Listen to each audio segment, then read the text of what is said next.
मैं doctor दामिना Chaudhary, professor education, Varthaman Mahavir खुला विश्वविद्यालय में कार्यरत हूँ। बीएड प्रशिक्षण कार्यक्रम में वर्धमान महावीर खुला विश्वविद्यालय में आप सभी प्रशिक्षणार्थियों का हार्दिक स्वागत है। जैसा कि आप सभी को ये पता है कि हमें 2 स्कूल विषय हैं, उनका अध्ययन बीएड प्रशिक्षण में करना होता है। इन 2 स्कूल जो विषय हैं, इसके अंदर नागरिक शास्त्र शिक्षण भी एक विषय है। नागरिक शास्त्र शिक्षण ये बीएड का BED 19 पेपर है। इसके क्रेडिट 4 हैं।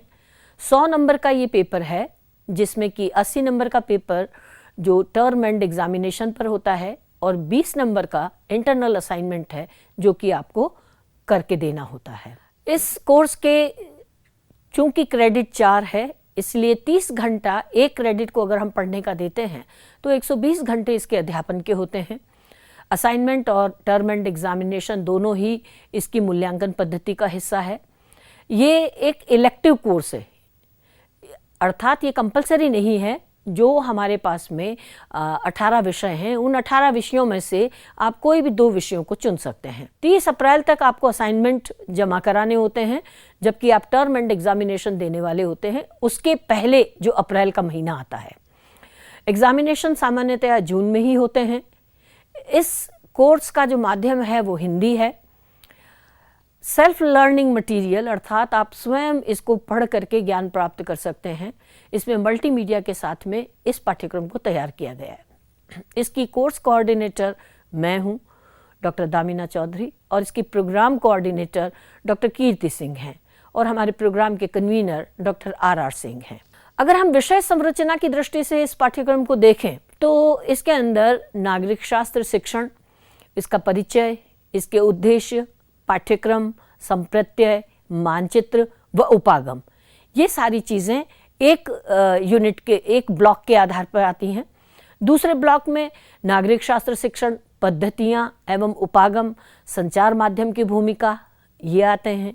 तीसरा ब्लॉक अगर हम देखें तो नागरिक शास्त्र शिक्षण, पाठ्य योजना, मूल्यांकन, प्रविधियाँ, पाठ्यपुस्तक, सहायक सामग्री आदि आते हैं। नागरिक शास्त्र शिक्षक शिक्षण में प्रयुक्त साधन, नागरिक शास्त्र शिक्षण में नवाचार एवं उनका भविष्य, ये सारी बातें हम चौथे ब्लॉक के अंदर देखते हैं। तो इस तरह से शिक्षण के सभी पक्षों को इस कोर्स के अंदर, इस विषय संरचना के अंदर समाहित किया गया है, ताकि कोई पक्ष छूटे नहीं।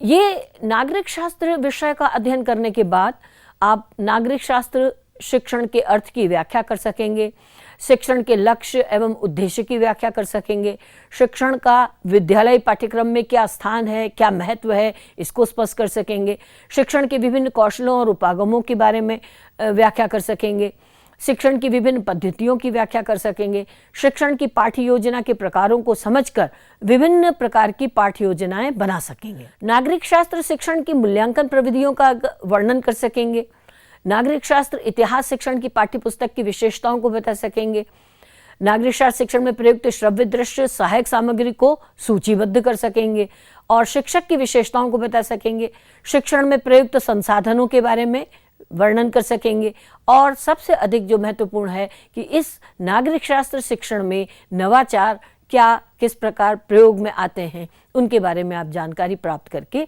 उसको, उनका वर्णन कर सकेंगे। इसके अंदर यदि हम इसकी मूल्यांकन पद्धति के ऊपर विचार करें तो इसके अंदर इवैल्यूएशन मेथड के अंदर असाइनमेंट 20 नंबर का है, टर्म एंड एग्जामिनेशन 80 अंक का है, और 100 अंकों का टोटल ये इवैल्यूएशन है। इसमें जैसा कि हम दूरस्थ शिक्षा के अंदर ये मानते हैं कि मूल्यांकन के अंदर दोनों ही प्रकार की पद्धतियों को स्वीकार करना चाहिए, एक सतत मूल्यांकन और सत्रांत मूल्यांकन। इसके अंदर इस बात का पूरा ध्यान रखा गया है। सतत मूल्यांकन के अंदर हमने असाइनमेंट को रखा है और सत्रांत मूल्यांकन में हमने टर्म एंड एग्जामिनेशन को रखा है। जो सतत मूल्यांकन है वो 20 अंकों का है और जो सत्रांत मूल्यांकन है वो 80 अंकों का है। इस प्रकार कुल मिलाकर 100 में से आपको अंक प्राप्त होंगे, और जो भी आप इसके अंदर उपलब्धि प्राप्त करते हैं वो आपकी पूर्ण उपलब्धि होगी। अब जो दूसरी बात आती है कि इसका क्वेश्चन पेपर का पैटर्न कैसा होगा, चाहे वो असाइनमेंट हो या टर्म एंड एग्जामिनेशन हो। इसके अंदर 3 प्रकार के प्रश्नों को इसके अंदर रखा गया है। एक तो है very short answer type question, जो कि 1 वर्ड 1 सेंटेंस के अंदर जिनका उत्तर दिया जा सकता है। दूसरा है शॉर्ट आंसर टाइप क्वेश्चंस, जो कि 200 शब्दों में जिनका जवाब दिया जा सकता है। और तीसरा है ऐसे टाइप, जो कि 800 शब्दों के अंदर इसका जवाब आप दे सकते हैं। यदि असाइनमेंट के अंदर देखें तो असाइनमेंट के अंदर 4 प्रश्न हैं 4 अंकों के, और चारों ही आपको करने हैं। 4 में से आपको 2 प्रश्न करने हैं और वो 8 अंकों के हैं। इसी तरह जो निबंधात्मक प्रश्न है वो केवल आपको 2 में से 1 प्रश्न करना है और वो 8 अंकों का है। यदि सत्रांत परीक्षा का देखें तो 8 में से 8 करने हैं प्रश्न आपको वेरी शॉर्ट आंसर टाइप, और उसके 16 अंक हैं। 4 करने हैं 8 प्रश्नों में से वेरी शॉर्ट आंसर टाइप, जिनका कि 32 अंक है। 2 प्रश्न करने हैं, दोनों ही इंटरनल चॉइस के साथ में हैं, और 1 प्रश्न 16 अंक का है और दोनों मिला के 32 अंक के होते हैं। ये होंगे आपके ऐसे टाइप प्रश्न। तो निबंधात्मक प्रश्न, लघुत्तरात्मक प्रश्न, अति लघुत्तरात्मक प्रश्न, तीनों प्रकार के प्रश्न इसके अंदर रखे गए हैं।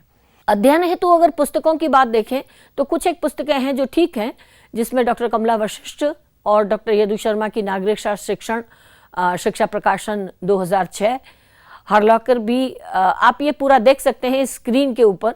ये जब भी चाहें जब आप इनको देख करके इनका अध्ययन कर सकते हैं। एज ए रेफरेंस के तौर पे इनको आप पढ़ करके और ज़्यादा अपने ज्ञान को बढ़ा सकते हैं। यदि आपको इसके संबंध में किसी भी तरह की कोई समस्या होती है तो आप डॉक्टर कीर्ति सिंह से संपर्क कर सकते हैं, आप मुझसे संपर्क कर सकते हैं, और doctor RR Singh convener education जो हैं उनसे भी आप संपर्क कर सकते हैं। किसी भी तरह की समस्या के लिए विश्वविद्यालय सदैव आपकी समस्याओं के निराकरण के लिए तैयार रहेगा। धन्यवाद।